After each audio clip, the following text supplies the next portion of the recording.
Welcome to Scaling with People, your weekly playbook for turning chaos into compounding growth. Each week, we go under the hood with battle-tested experts in all areas of business, from marketing to sales, operation, finance, and people, plus product and leadership, to unpack the plays, numbers, and systems that turn chaos into compounding growth. Learn straight from founders and experts who've done it and continue to do it successfully. There's zero fluff, just moves that you can steal immediately. This podcast is brought to you by Guide to HR, human expertise, AI-powered impact. Welcome, everyone, to today's Scaling with People podcast. I'm Guinevere Curry, your host and founder to Guide to HR. So founders, if your profits are vanishing faster than your patience during tax season, oh my gosh, I don't want to even think about tax season.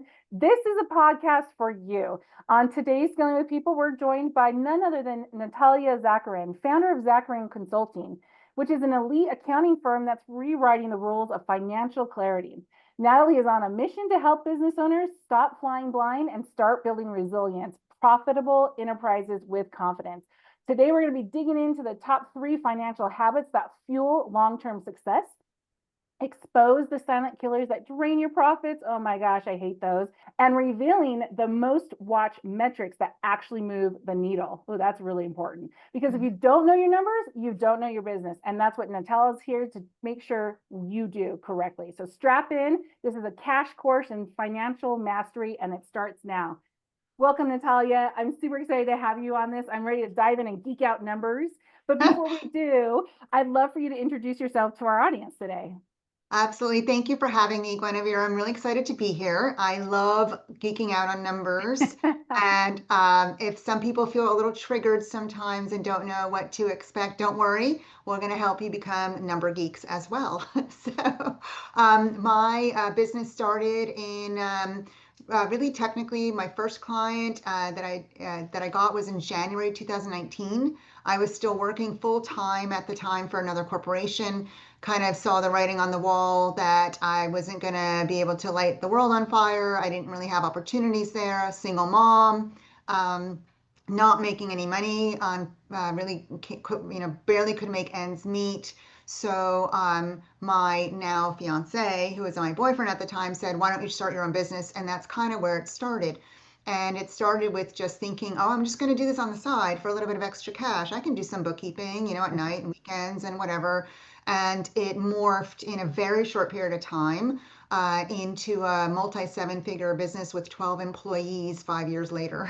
That's amazing. It really shows you that there's such a high need for your talent and your skills and your knowledge.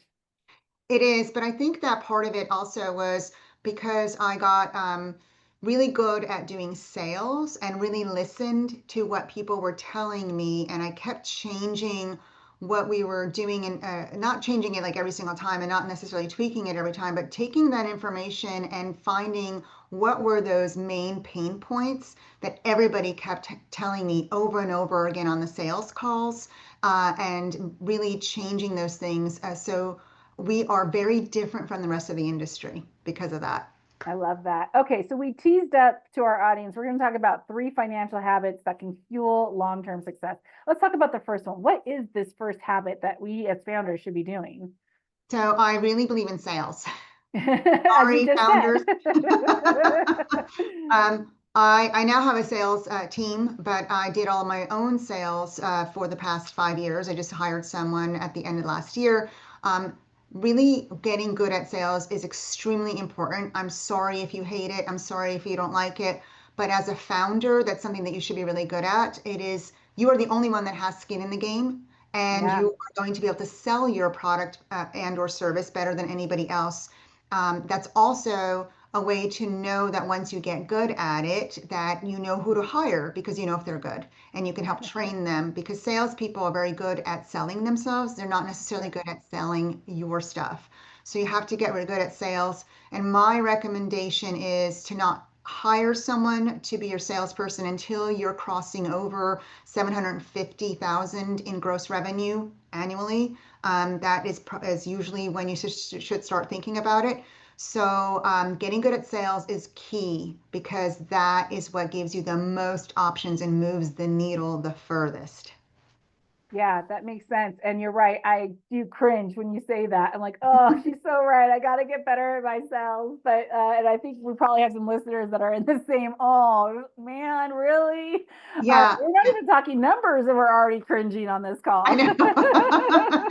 But sales is super important. And I would say that one way that I make it a little easier is to think you have to reframe. And actually, point number two of the second habit that's super important is I see the most successful people being able to reframe. So you can reframe your sales fear or discomfort by saying, I know that I can help these people or bring them joy or whatever it is that you're trying to sell to them. And they just don't know that you're out there yet. Like you have to find them and they have to find you. More likely you have to find them.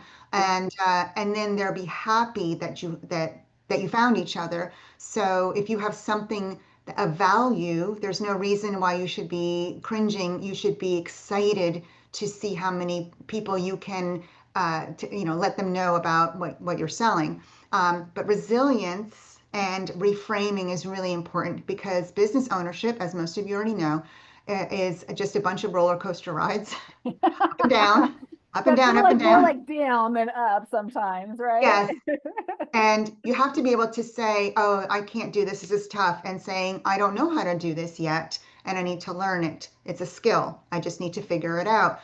There's a lot of reframing. Trust me, I've sat at my desk and cried, and then you dry your tears and pick it back up again.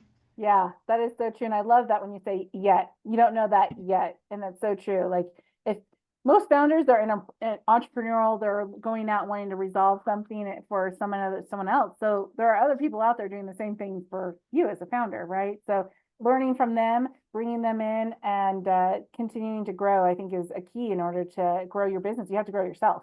Yes, yes. Oh, here comes Lucy. Oh, and for those not watching our video, we have a cameo by Lucy the cat who's decided to join us, and there she is.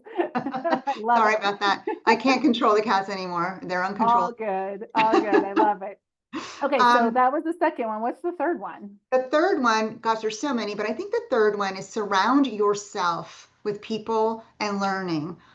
So learning, podcasts, books, coaches, but it's really surrounding yourself with people and knowledge that really normalizes failure and normalizes success. Because if you're just counting on your friends and they're not founders, they're not trying to build something, they're not going to get you. So when Mhm. you're really struggling with something, people start thinking, oh, why are you so obsessed with this? Well, yeah, Mhm. it's my business. I Or am why don't you just go back obsessed. to corporate and have a secure job? I hear that Yeah, all the time. yeah. Yeah, why don't you just go back and get a job? So they don't understand the struggle and the challenges. They think you're complaining. And then people also don't understand your successes, and they think you're boasting. And so finding people around your circle that really support you is going to be important. And then normalizing bigger numbers, bigger failures, bigger success. So when I started and I got to $250,000, 250,000 in revenue, I was like, woohoo, like I'm done. I made it.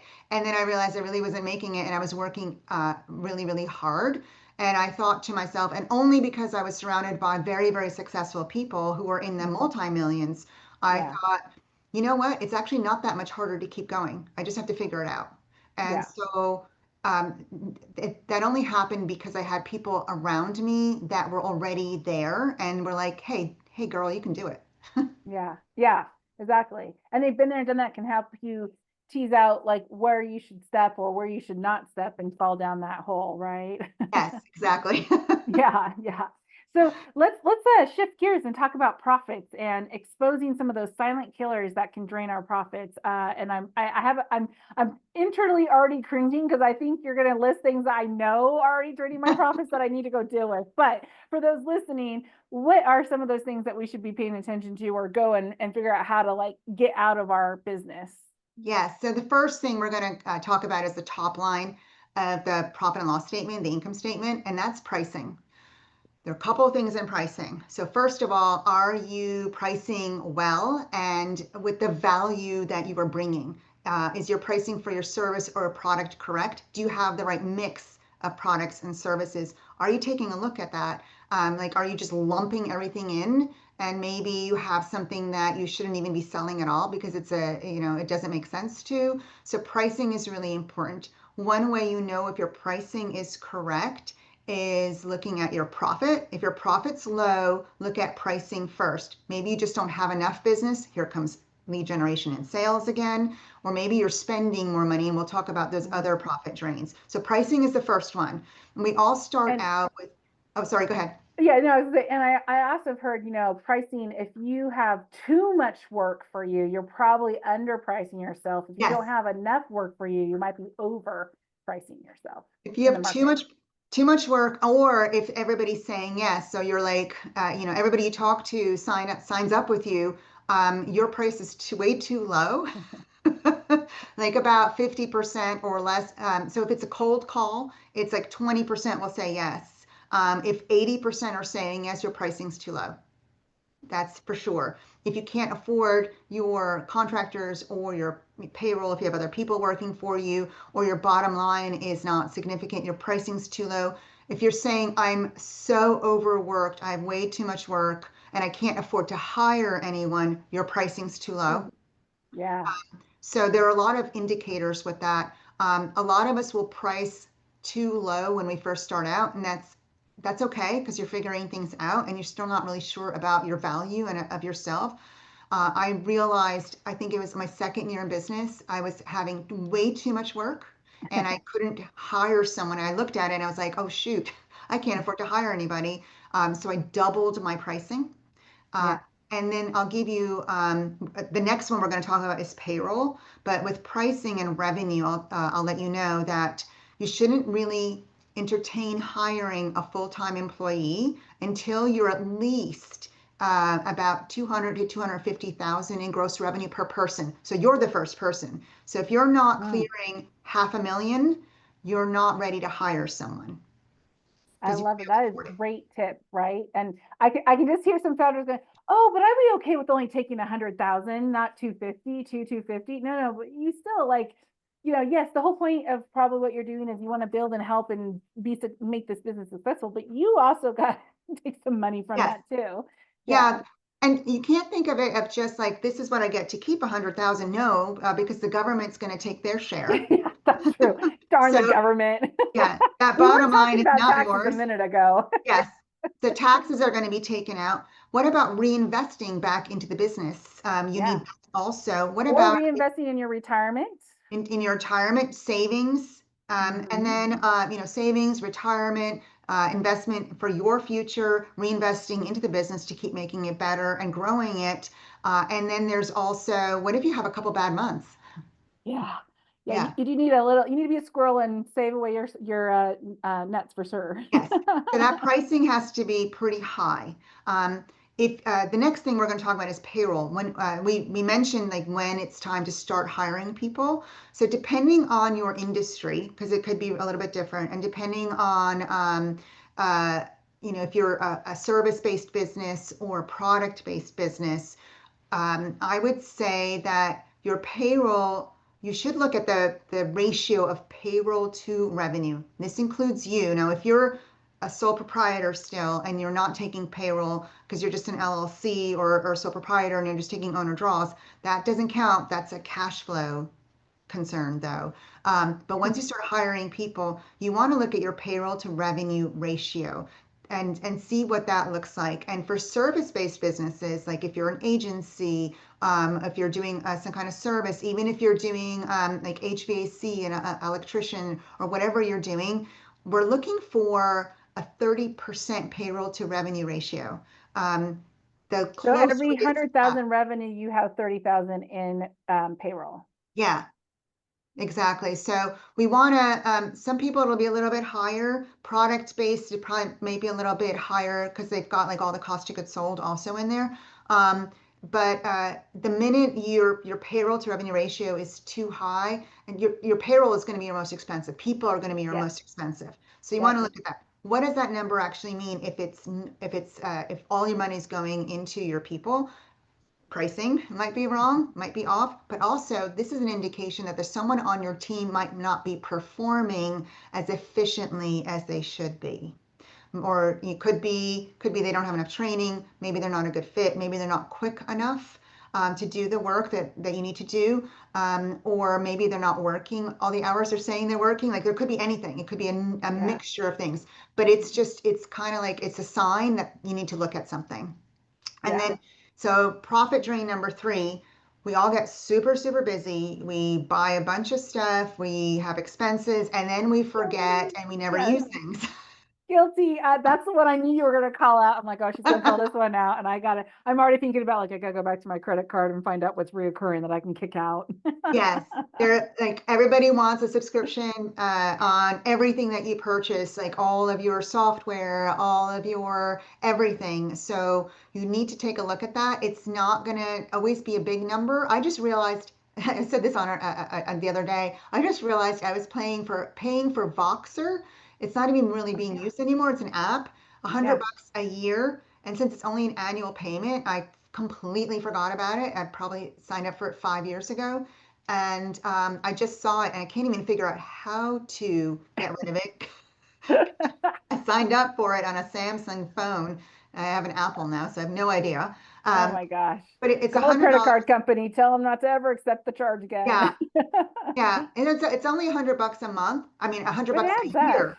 $100 a year, really Yeah. not a lot, right? But $100 is $100. So Yeah. take a look at those things because those are Yeah. leaks in your profit. Oh my gosh, I gotta share this story because that I knew you were gonna go here, and I just for the audience.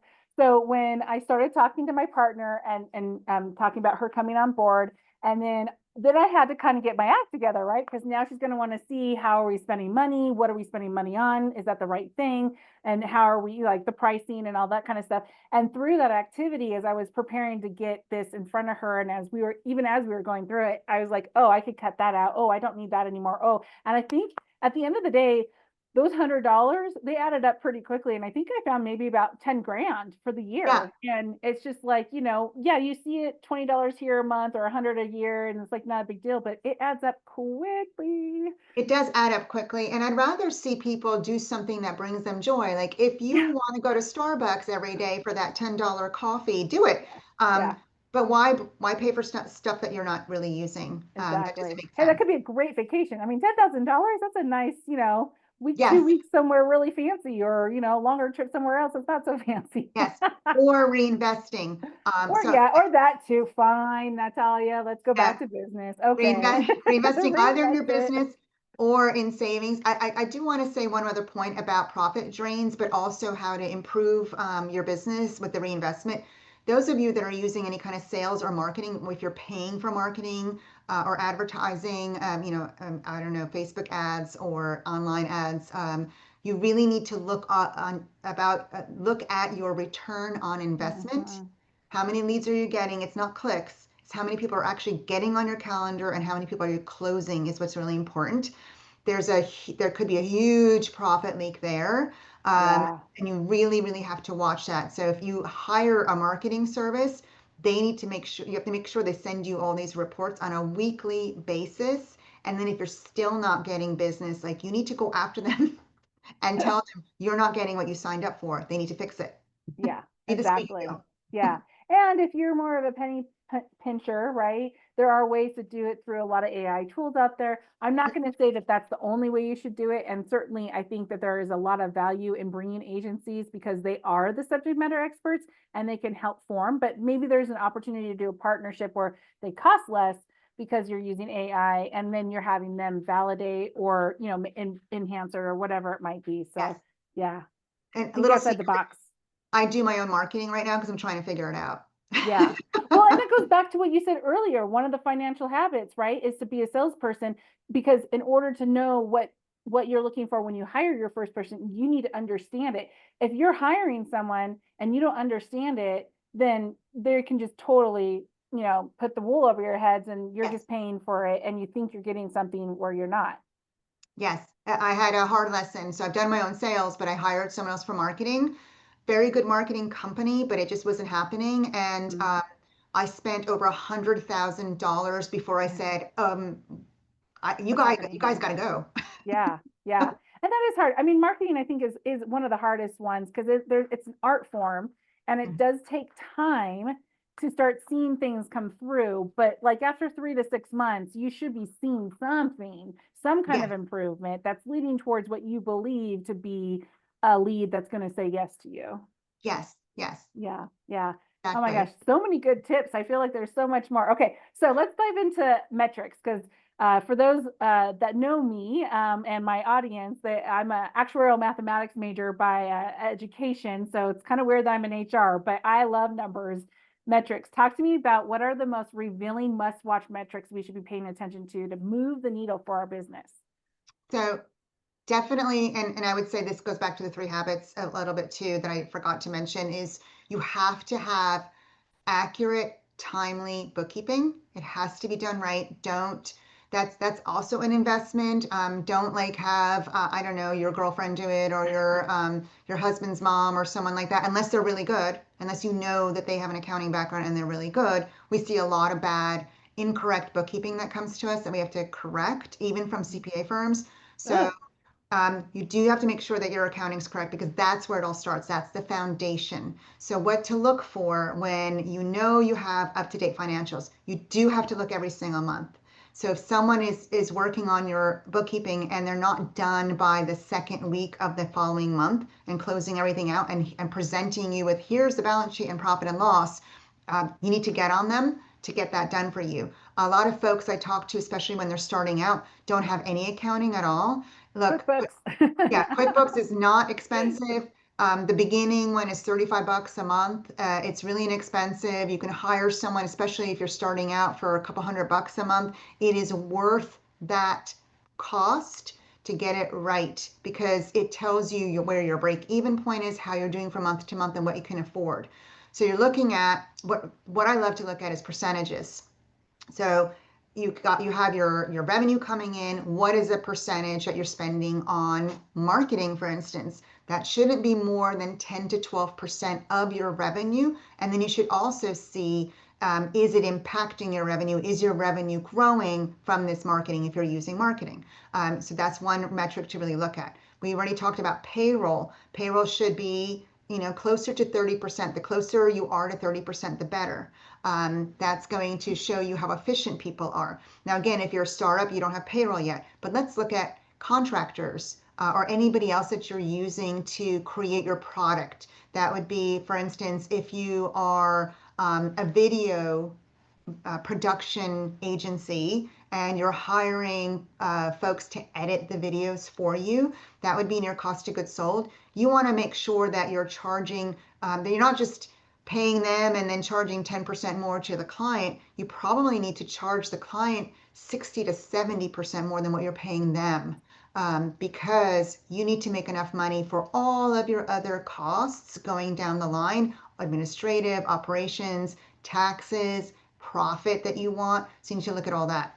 One place that people really make a mistake is how much cash do they need in the bank. Mm, So you can't look at cash and assume that your profit's good. A lot of people look at their bank account and they're like, I'm doing great. So profit and cash are two different numbers, and you can get in a lot of trouble if you're just looking at cash in the bank. So cash could go out in forms of you pay yourself, an owner draw or personal expenses. Maybe you have some loans that you're paying principal on. Maybe you have a lot of expenses, your credit cards. You put a lot of stuff on your credit cards and trying to pay them off. So all of that is cash. Could be that you did that in your personal life. No judgment, but that's just cash. So what I recommend is really being careful with the credit cards. I actually don't have any credit cards in my personal life at all. And I only have one in my business that I started 2 years ago. So 2 years ago, we were already at over $1 million in sales. The reason I did that was because I was afraid I'd rack that baby up and not be able to pay it. yeah, So yeah, I'm very careful with the use of debt. That's not a good use of debt unless you can pay it off all the time. yes. Um, Oh yeah, those so percentages, I think some of them are at 30% right now. yes, so Woo. I have an American Express. I have to pay it off every single month, and I use debt to my advantage when I can. But really look at that. And the most important thing is even if you're just starting out, have another checking account or a savings account that you're not using on a regular basis in your business and start putting money aside.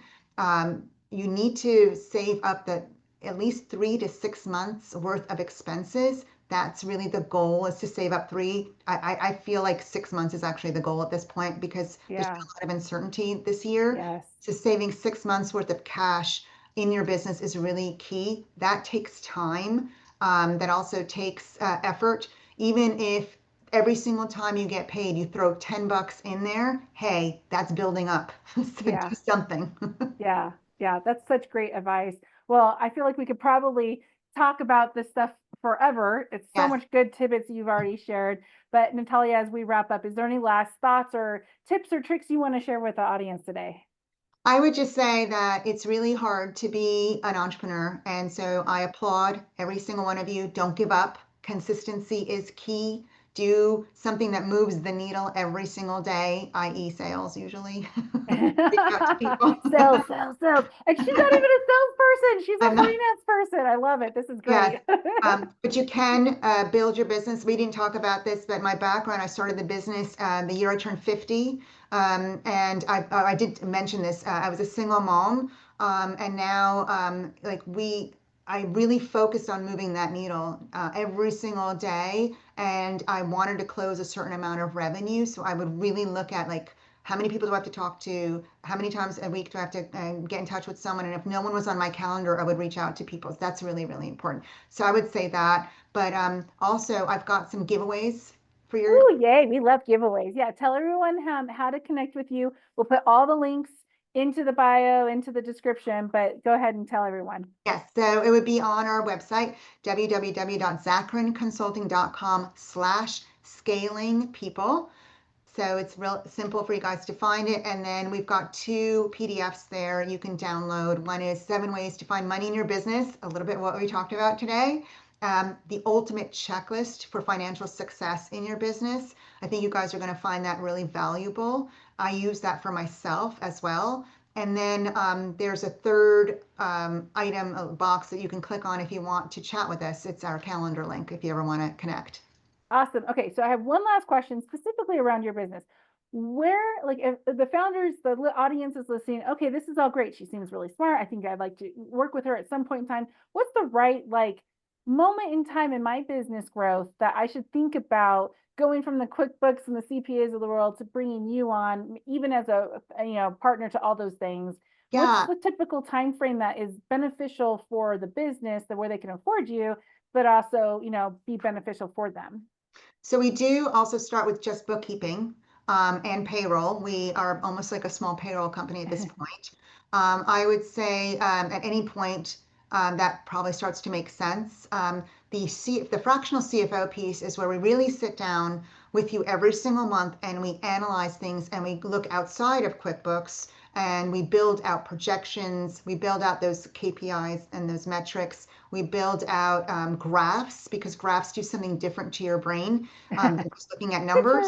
Yes. Pictures. And because in finance, it's trend. It's not where you are today, it's Yes. where you're headed. So we want to give you an opportunity to see what's going to happen 6 months in advance. So if you're headed in the wrong direction, you have time to, and you have options to make changes. So that is typically at about a 500,000 and up is really where it starts to make more sense to work with us because we really talk about who to hire. Like I'm not HR, but we talk about who to hire in the sense of who's efficient. Do you have your vision, mission, values? Are they a good fit? And we can see that in the numbers. So it just starts the discussions. It's also a great time where it's time for people to start looking at advertising. It's a time for people to start hiring sales. So we just support you in those aspects as well. Like I said, we don't do human resources. We just can tell you if the numbers are aligning with what's happening. That's it. Then give me a call. Yeah, then we give you a call. That's right. And you do need human resources, by the way, because you can get in big trouble if you don't.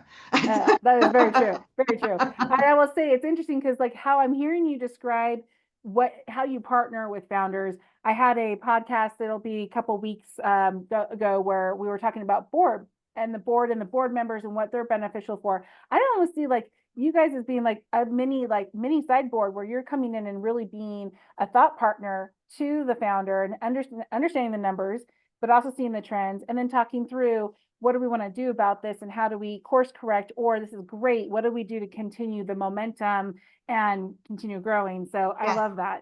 Yeah, and you know what? A lot of people come to me, and it's actually part therapy. That's why we talk about resilience and reframing also. It really helps to have someone every single month we meet, sometimes more often, depending on what's going on, but definitely monthly. It helps to refocus the founder on the next steps because you're unsure, you're getting pulled in a million different directions. Sometimes you don't know what is the biggest step or the most important thing, or sometimes you don't know if you should continue on this path because you don't see any movement. And so it really helps to have someone that's not emotionally attached and it sees the data and says, no, continue on this path. You're going in the right direction.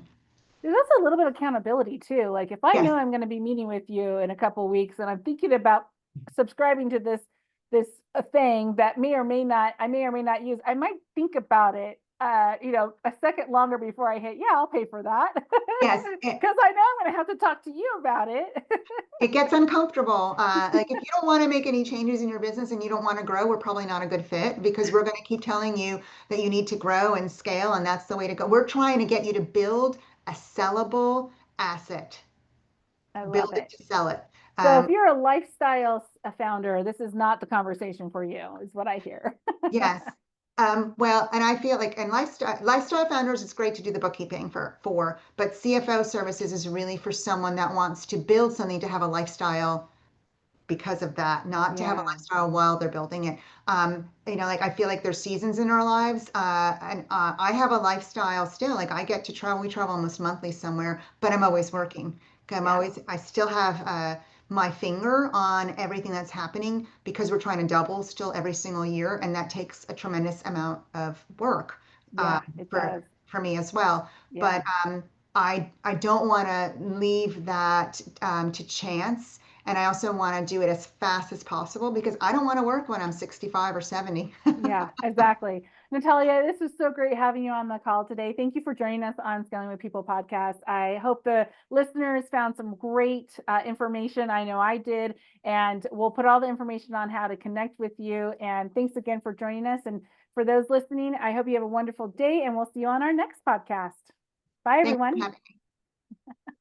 That's a wrap for today's episode of Scaling with People. If you got value from this conversation, do me a favor, share it with someone building something big. And hey, I'd love to hear your take. Drop a comment, shoot me a message, or start a conversation. And don't forget to subscribe so you never miss the bold, unfiltered strategies we drop every week. I'm Guinevere Query, founder and CEO of Guide to HR, where we help high-growth companies scale smart with people-first strategies and AI-powered systems that don't just keep up, they lead. If you're building fast and want your HR to move faster, head to guidetohr.com and let's talk. And remember, scale isn't just about speed, it's about people. Until next time, have a great one.